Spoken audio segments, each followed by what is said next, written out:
الذي جعل هذا اليوم عيدا للمسلمين ورحمة للمؤمنين، والصلاة والسلام على أشرف الأنبياء والمرسلين وعلى آله وصحبه ورسول الله أجمعين. أشهد أن لا إله إلا الله وحده لا شريك له وأشهد أن محمدا عبده ورسوله الذي لا نبي بعده. أما بعد فيا أيها الحاضرون رحمكم الله، أوصيكم وإياي بتقوى الله فقد فاز المتقون. قال الله تعالى في القرآن الكريم: أعوذ بالله من الشيطان الرجيم، بسم الله الرحمن الرحيم. يا أيها الذين آمنوا اتقوا الله حق تقاته ولا تموتن إلا وأنتم مسلمون. وقال الله تعالى في آيات أخرى: يا أيها الذين آمنوا اتقوا الله ولتنظر نفس ما قدمت لغد واتقوا الله innallaha khabirum bima ta'malun.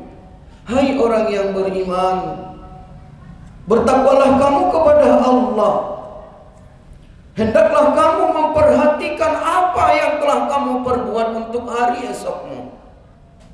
Bertakwalah kamu kepada Allah. Sesungguhnya Allah Maha mengetahui apa yang kamu kerjakan. Surah Al-Asr ayat yang ke-18. Bapak dan saudara-saudara hadirin sidang jamaah Jumat rahimakumullah. Di kesempatan siang hari ini mari kita manfaatkan untuk bersyukur kepada Allah Subhanahu wa taala yang telah memilih kita untuk bersama hadir pada saat dan sekarang ini dalam rangka memenuhi panggilan Allah untuk melaksanakan ibadah fardu Jumat. Kita berharap ibadah yang kita lakukan pada hari ini akan mampu menumbuhkan sikap istiqomah, sehingga sikap istiqomah itu akan mampu membawa diri kita untuk semakin dekat kepada Allah. Dan pada akhirnya kita berharap kitalah kelak orang yang dipilih Allah untuk mendapat keberuntungan di sisinya. Sembari daripada itu salawat dan salam tercurah kepada Rasulullah Muhammad sallallahu alaihi wasallam, Nabi akhir zaman yang telah menjadi uswatun hasanah bagi kita keseluruhan. Bapak dan saudara-saudara hadirin sidang jamaah Jumat rahimakumullah. Di dalam Al-Quran pada surah At-Tin ayat yang keempat, Allah Subhanahu wa taala berfirman, A'udzu billahi minasyaitonir rajim. Laqad khalaqnal insana fi ahsani taqwim. Ketahuilah oleh kamu bahwa sesungguhnya aku telah menciptakan manusia itu dengan sebaik-baik penciptaan, bahkan melampaui kebaikan dari penciptaan makhluk Allah sebelum manusia itu diciptakan. Namun kata Allah, tatkala kamu gagal membawa penciptaanmu itu untuk semakin dekat kepada Allah, maka Allah nyatakan, summa radadnahu asfala safilin. Sesungguhnya bagi orang-orang yang tidak mampu membawa dirinya dekat kepada Allah, akan kucampakkan mereka kepada suatu tempat yang terhina, tempat yang sejelek-jeleknya di sisi Allah. Bapak dan saudara-saudara, di dalam surah Al-A'raf ayat 179 Allah mengikrarkan bahwa walaqad jarana di jahannam katsiran minal jinni wal ins, bahwa sesungguhnya aku telah menciptakan sebuah tempat, nama tempat itu adalah neraka jahanam. Kata Allah, orang yang mengisi neraka jahanam itu terdiri dari jin dan manusia. Pertanyaannya, siapakah dari golongan orang itu yang akan mengisi neraka jahanam itu? Kata Allah, kelanjutan ayat itu adalah lahum qulubun la yafqahuna biha. Mereka memiliki hati tapi hati mereka itu tidak mampu mereka manfaatkan dengan baik, tidak mampu difungsikan untuk meneliti membedakan mana yang hak dan mana yang batil. Inilah kategori orang yang pertama yang akan masuk ke dalam neraka jahanam yang telah disiapkan oleh Allah Subhanahu wa taala. Kalau begitu Bapak dan saudara-saudara, pada kali Jumat ini kita akan membawakan sebuah judul khutbah kita adalah cara Allah mengawasi manusia. Landasan kajian kita bersumber dari firman Allah yang tertuang di dalam surah An-Nisa ayat 108. Allah berfirman, A'udzu billahi minasyaitonir rajim. Bismillahirrahmanirrahim. Yastaghfuna minan nas wa la yastaghfuna minallah wa huwa ma'ahum.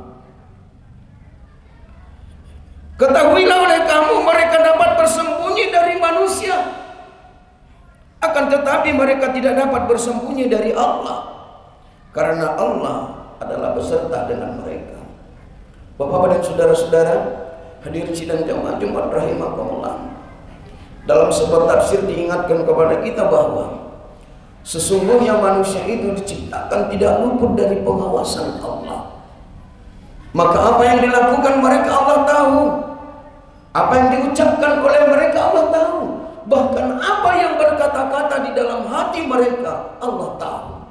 Karena Allah menakdirkan dirinya bahwa innallaha ala kulli syai'in qadir. Sesungguhnya aku maha berkuasa atas segala sesuatunya.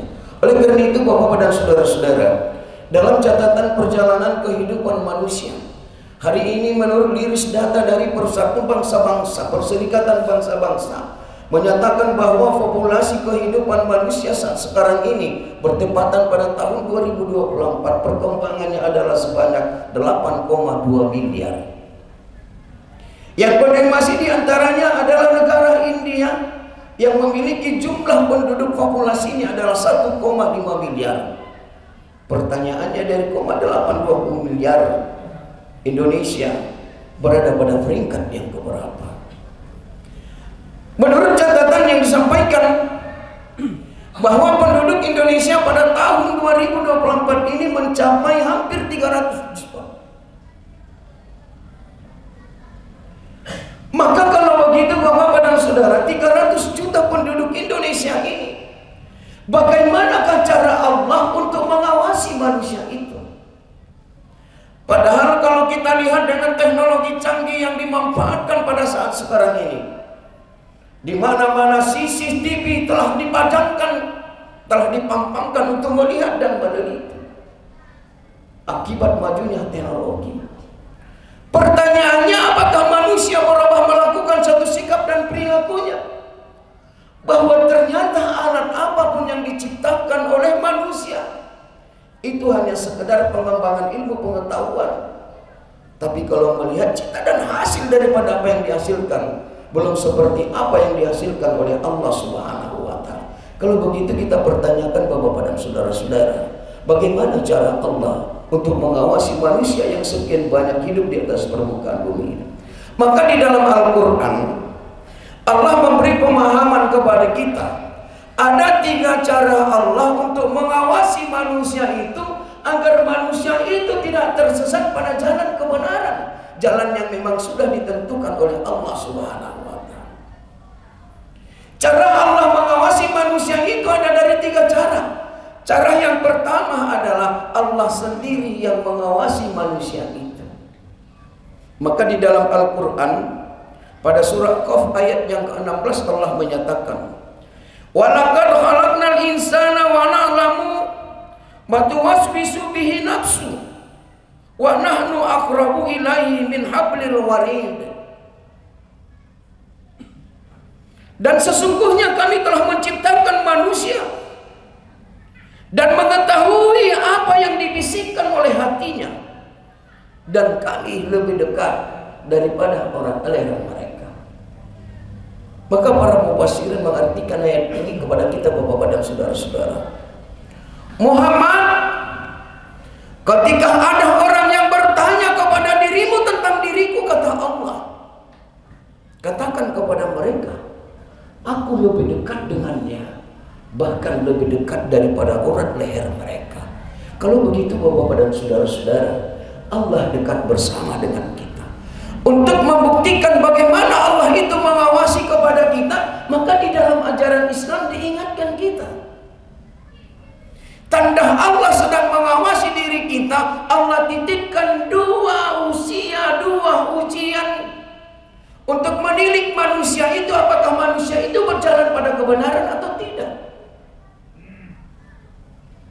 Yang pertama Allah titipkan adalah musibah kepada seorang hamba.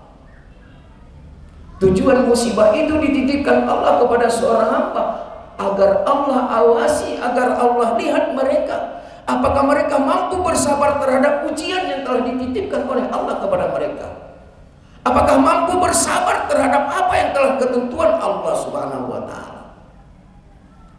Maka pembuktian itu diukir Allah dalam surah Al-Baqarah ayat 153. Ya ayyuhalladzina amanu ista'inu bis-sabri was-shalah.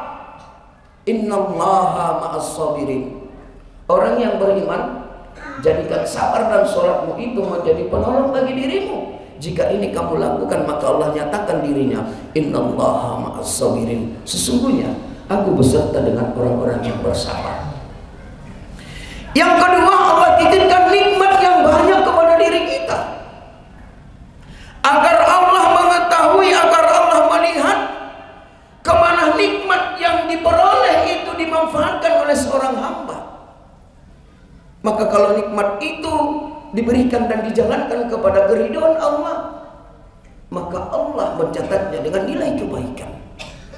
Maka kepada kita Bapak dan saudara-saudara, dalam filosofi dan falsafat kehidupan digambarkan kepada kita, hari ini kita masih dihargai oleh orang-orang banyak. Hari ini kita masih disayang dan disanjung oleh orang-orang banyak. Hari ini kita masih mendapat posisi yang mulia di hadapan orang-orang banyak. Ternyata semua itu Allah berikan kepada kita bukan karena pangkat, harta, dan jabatan yang kita miliki, tapi semua itu diberikan Allah.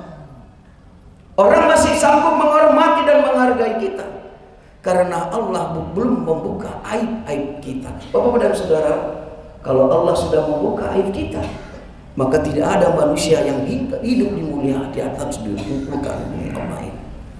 Jika Allah sudah menghinakan kita, maka tidak seorang pun akan mampu membangkitkan untuk memberikan kemuliaan kembali kepada kita. Itulah cara Allah untuk mengawasi perjalanan kehidupan manusia. Yang kedua, Bapak dan saudara-saudara, Allah mengawasi kita dengan melihat mempermudah segala bentuk nilai-nilai kebaikan.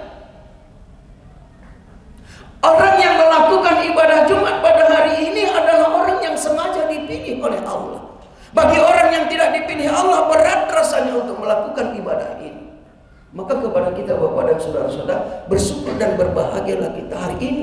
Kita menjadi orang yang dipilih oleh Allah untuk beribadah kepadanya, karena Allah ingin melihat sejauh mana kita untuk beribadah kepadanya. Maka dalam surah Az-Zariyat ayat 56 Allah nyatakan, wa ma khalaqtul jinna wal insa illa liya'budun. Tidak akan kuciptakan jin dan manusia semata-mata mereka itu adalah untuk beribadah kepada-Ku. Kemudian Bapak dan saudara-saudara hadirin sidang jamaah Jumat rahimahumullah, cara Allah yang mengawasi manusia itu yang kedua adalah melalui malaikat-malaikatnya. Ternyata dalam perjalanan kehidupan manusia ini tetap ditempel, tetap digandeng oleh malaikat Allah. Itulah malaikat kiraman katibin. Yang lebih umum kita adalah malaikat atid dan rakib. Ternyata fungsi malaikat atid dan rakib itu adalah semata-mata untuk mencatat kebaikan yang kita lakukan. Maka sebesar apapun kebaikan yang kita lakukan, kata Allah, "Faman ya'mal mithqala dzarratin khairan yarah." Sekecil apapun bentuk kejahatan yang kita lakukan dalam perjalanan kehidupan kita, wa may ya'mal mithqala dzarratin syarran yarah. Sebesar apa kejahatan kebaikan yang kamu lakukan, maka kebaikan itu akan dibalas dengan kebaikan. Tatkala kamu melakukan satu perbuatan kejahatan, kemaksiatan di hadapan Allah, kejahatan dan kemaksiatan itu juga akan dinilai Allah. Yakin dan percayalah bahwa apa yang kita lakukan dalam perjalanan kehidupan kita, malaikat tidak akan pernah salah tulis, malaikat Allah tidak akan pernah salah catat. Oleh karena itu berkeyakinan kita bahwa setiap langkah dan gerak kita akan diawasi oleh malaikat Allah. Kemanapun kita pergi, sekalipun kita tertempat yang terpencil, sekalipun tidak ada orang yang melihat di hadapan kita, maka mari kita berkeyakinan Allah sedang melihat kita. Kemudian yang ketiga adalah Allah mengawasi kita dengan faktor kehidupan kita sendiri. Bahwa sesungguhnya in asantum li anfusikum wa in asatum falaha Allah. Maka tatkala kamu melakukan suatu perbuatan kebaikan itu adalah untuk dirimu. Tapi tatkala kamu melakukan suatu perbuatan kejahatan, maka kejahatan itu juga akan dikembalikan kepada dirimu. Bapak dan saudara-saudara, hadirin sidang jamaah Jumat rahimakumullah. Maka perangkat yang ketiga untuk mengawasi manusia itu adalah dikembalikan kepada dirinya. Maka sebentuk apapun yang akan terjadi dalam kehidupannya, kalaulah itu menguntungkan dirinya akan dia lakukan. Kalau memang itu tidak menguntungkan bagi dirinya, hanya dengan membawa mudarat di hadapan Allah, maka kepada kita Bapak dan saudara-saudara, mari kita awasi diri kita untuk senang waspada terhadap apa yang akan mampu gerakan-gerakan iblis laknatullah yang senantiasa untuk mengajak kita jauh dari Allah Subhanahu wa Ta'ala. Itulah 3 bentuk pengawasan yang dilakukan oleh Allah, yang dimuat Allah di dalam Al-Quran. Yang pertama, Bapak dan saudara-saudara, kita diawasi oleh Allah. Berhati-hatilah setiap gerak, sikap dan tingkah laku yang kita lakukan, semua itu diawasi oleh Allah.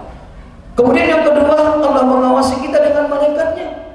Ucapan, perbuatan, segala bentuk yang kita lakukan, baik perbuatan amal dan kejahatan, tidak pernah akan luput dari catatan malaikat Allah. Mereka mencatat sebesar apa kebaikan yang kita lakukan, maka kebaikan itu akan ditulis dengan nilai kebaikan. Sebesar apa kejahatan yang kita lakukan, maka malaikat Allah akan mencatat sebesar apa nilai-nilai kejahatan yang kita lakukan. Yang pasti bahwa malaikat itu tidak akan pernah salah tulis dan tidak pernah salah catat tentang perbuatan-perbuatan yang kita lakukan dalam kehidupan dunia ini. Kepada kita diperintahkan Allah untuk mengawasi diri kita sendiri. Mari, karena kata Allah, innallaha khabirun bima ta'malun. Apapun yang kamu kerjakan, apapun yang kamu lakukan, dan apapun yang kamu butuhkan dalam perjalanan kehidupanmu, innallaha khabirun bima ta'malun. Sesungguhnya Allah mengerti, sesungguhnya Allah tahu apa yang kamu mau. Bapak dan saudara-saudara, hadirin sidang jamaah Jumat rahimakumullah. Demikian khutbah singkat yang diantar ke hadapan kita bersama. Walau dalam bahasa yang kurang sempurna, kiranya ada arti dan manfaatnya bagi kita keseluruhan. Barakallahu li wa lakum bi Qur'anil adim wa nafa'ni wa iyyakum bima fihi minal ayati wa dzikril hakim. Aqulu qouli hada innahu huwal ghafurur